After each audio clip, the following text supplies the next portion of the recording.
Yo, you guys, this is Blacklist of the Abyss, and you're watching my review for Nobunagun Episode 8.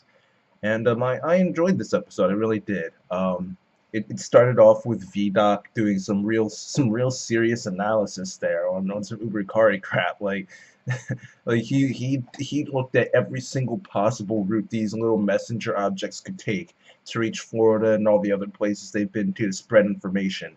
He was talking about how, he looked at every route that the objects could take, and every animal that could have possibly devoured them, and every animal that could possibly devour that animal, and all the possible.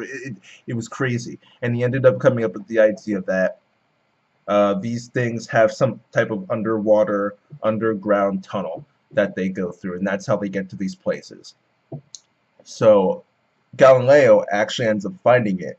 All right, she has her little orb thing. She's going underwater, finding it, finding tunnels, and she finds the right one, or at least they think it's the right one. And the first platoon goes down there to investigate, along with one of the orbs, Europa, I think. Yeah, Europa. So Geronimo, Six, Gaudy. All right, and after that, we see this scene of Shio. She's having this dream with Asao in it, and it was actually pretty funny because Asao was thinking that Shio was dating Jack, but then Jack shows up. He was like, "Nah, man, I already have a lover." It turns out to be Gandhi, and then Jess Beckham shows up, and she pretty much assaults Shio too. So it was pretty funny. And she wakes up. Jess is actually like laying in her bed next to her, and they end up those two, Jack, Gandhi, they end up talking over breakfast about the situation and how they have to go back up the first platoon in Costa Rica. So they go and do that. um, Once the first platoon gets to a certain point in the tunnel, Gaudy stays back, and Geronimo and Six, they go ahead, do the tunnel along with Europa to try and investigate as much as they can. As much they have an oxygen tank, so as far as their oxygen tank will take them, pretty much, so that they have enough for a round trip coming back too. Um, and once they get farther in, they find a bunch of rooms, and well, they only looked in one, but the one that they looked in had a bunch of different invasion objects inside. Small, not as small as the messenger ones, but decently small. Um, and they were all like covering the entire room there, and it looked like they were protecting something. All right, so Galileo, she found what it is that they were protecting, and she tried to figure out what it was. But before they could do that, they had to retreat because Geronimo got this bad feeling, and sure enough, all these all this thing came out of nowhere with all these tentacles and stuff. Um, but Six, she ends up transforming. Right, so I was right about her power and involving transportation.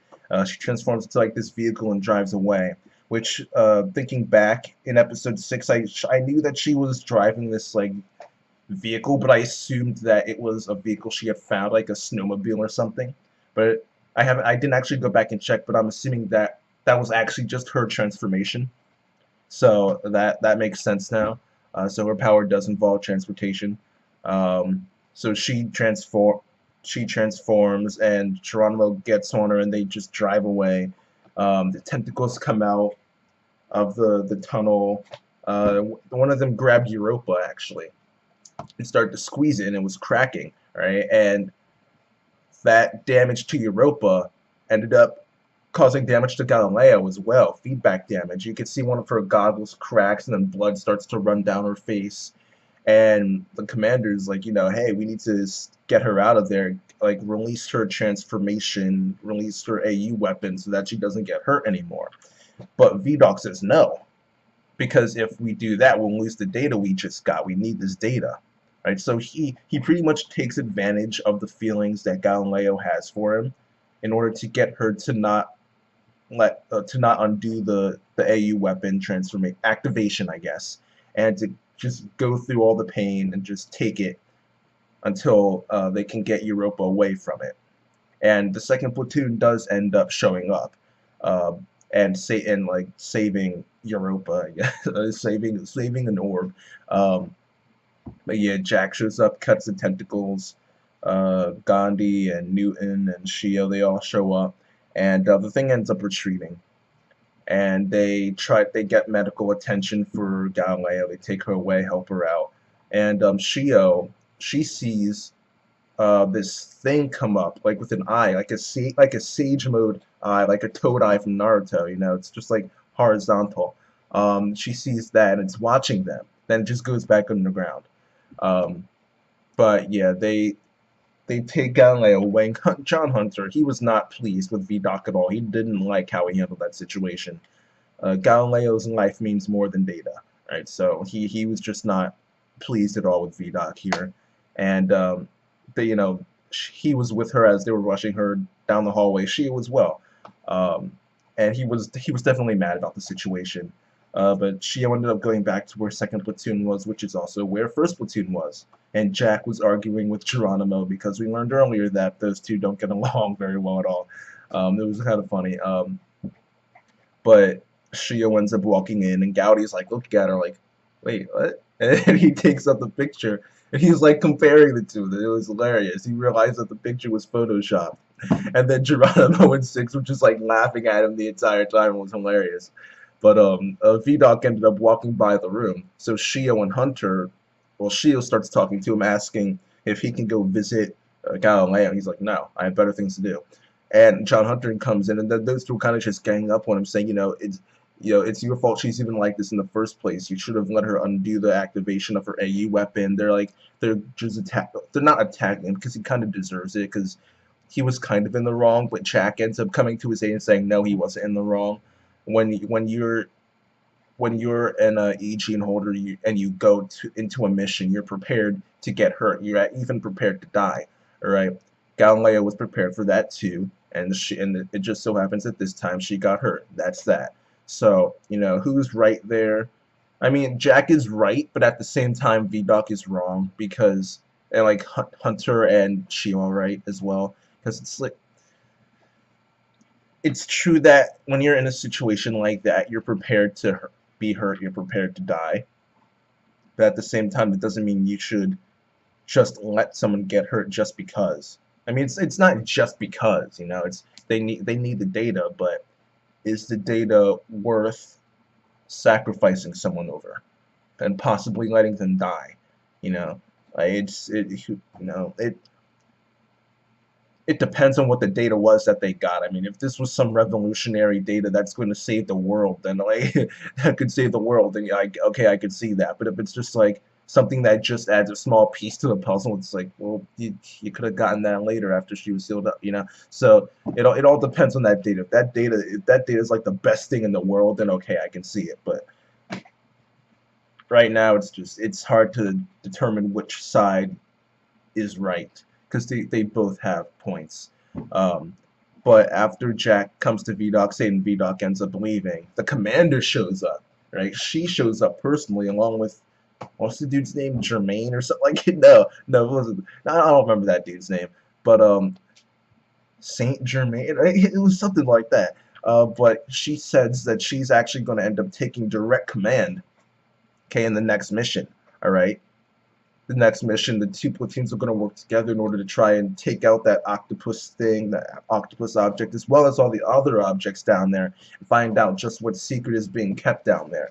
Okay, and they go and do that. They're fighting against the tentacles and stuff like that. There are these landmine type objects that get shot out as well.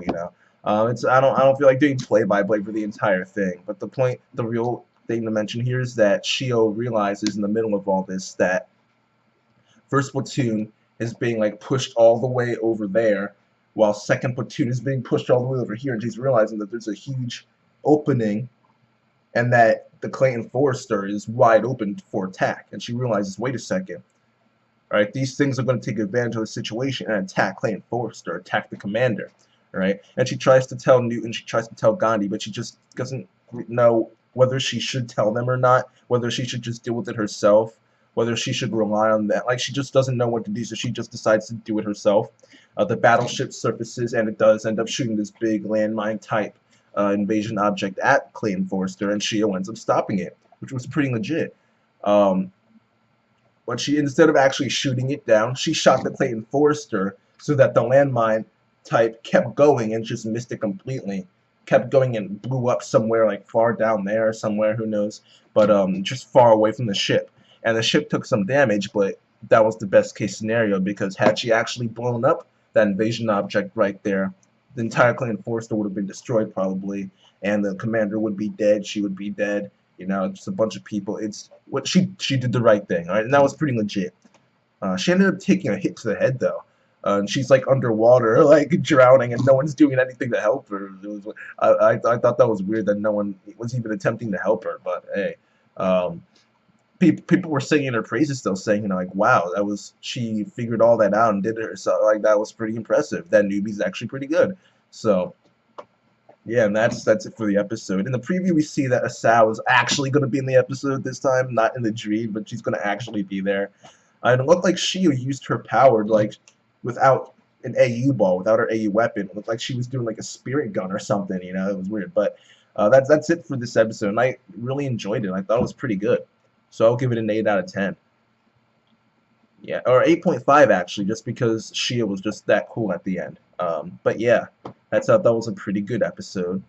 Shio shined a little bit. We got some information. We got some development for Vidocq. We got to learn just what type of character he is. And, you know, yeah, I thought it was a pretty good episode. So yeah, I'll give it an 8.5 out of 10. And that's it. Rate, comment, subscribe, and I'll see you guys next time.